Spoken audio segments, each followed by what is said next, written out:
Hello, my name is Muhammad Akmal Ibn Zaini. My number matrix 23 DLS 20F2014. Today I want to talk about the haunted place in Malaysia at Johor Bahru. That is Villa Nabila. Among the stories, the most commonly circulated story is that the villa was originally owned by a wealthy family. The family had named the villa after their one and only daughter named Nabila. A story as a haunted or mysterious place.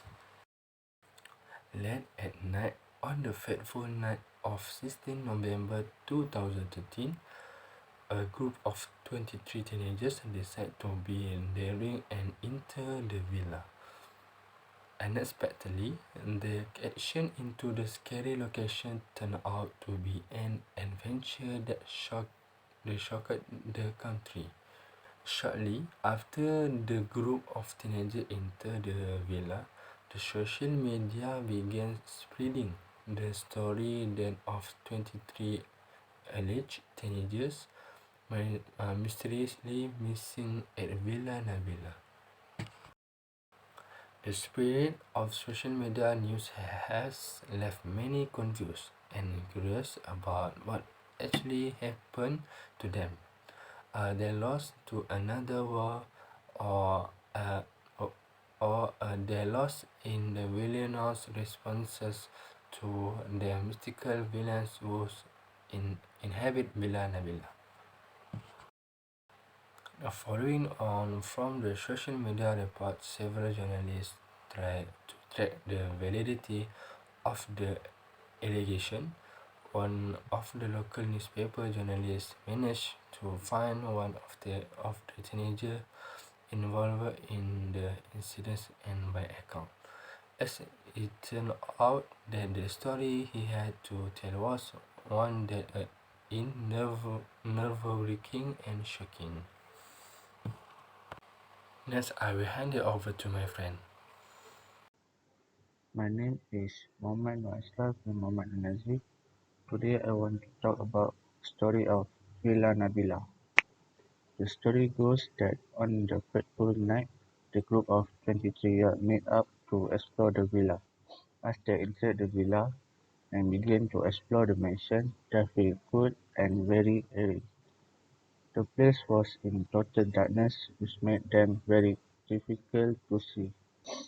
So each of them took out their mobile and began to use the torchlight of their mobile to illuminate their surroundings.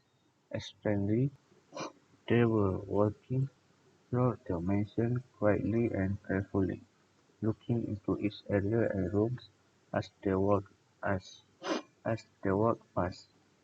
As they entered the second floor, one of the teenagers suddenly saw children running in front of her. At the same time, another in the group suddenly screamed and collapsed on the floor and became hysterical. It was at this point where the group decided that they need to leave immediately, for real of their own safety.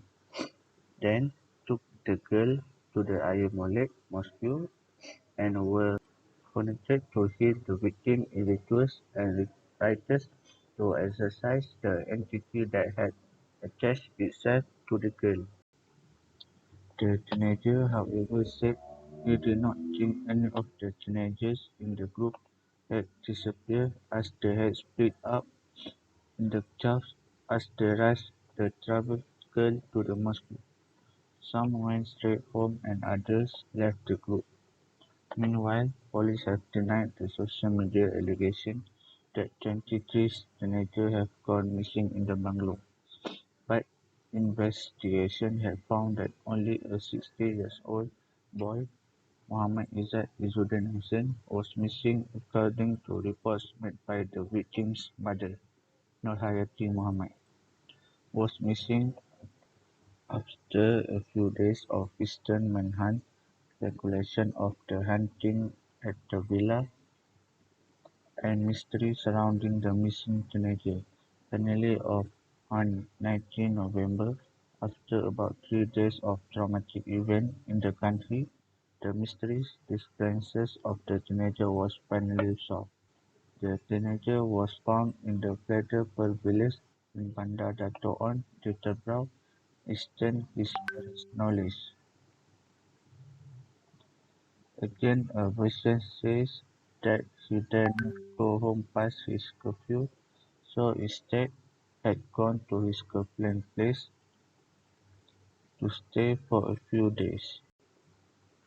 Another report says that according to Nur Hayati Mohammed, her son had forgotten the way home. The teenager just roamed about aimlessly and lost and had felt something of someone being leading to a final location. Halfway through his journey, a man offered to help the lost boy by inviting him to his house. Nurhayati also mentioned that their family will be taking Muhammad Izzat for some traditional healing. Although Izzat's misadventure proved to be not work of the paranormal or supernatural, the house remains an attraction of horror thrill seekers. All the mystery and the missing teenagers episode, the house has attracted many attention including two independent filmmakers, Daniel Mackin and Rosalie Azrin, and is not surprised that they choose Villa Nabila as the subject of their documentary. In the documentary, Daniel and Rosalie also interviewed contractor workers who were tasked to tear down Villa Nabila. Through the workers, it is learned that they too experienced strange encounters at the empty villa, so much so that the project to tear down the villa was never complete, and it has come to a head as the latest report. Perhaps there was more to the story Izzat. Was there more to what really happened to Izzat when he entered Villa Nabila? After the documentary was made, another film director by Shafiq decided to use all the information gathered and make an experimental movie about Villa Nabila. The movie was shot on site for 2 weeks. Shafiq didn't experience any paranormal incidents on location, but he mentioned that some of his cast member crew had reported strange things happening to them. There were also quite a few car accidents that had been reported to occur close to where the house is, but there are no true evidence linking them to the house. So, is Ilana Villa really hiding a dark secret waiting to be uncovered?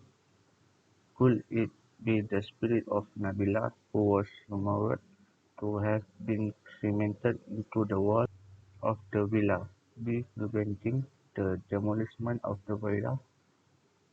There's this spirit, the rumored species, still roaming the land of the villa, unarrested or waiting for revenge. More and more questions and mysteries continue to surround the lone, empty villa on the hill.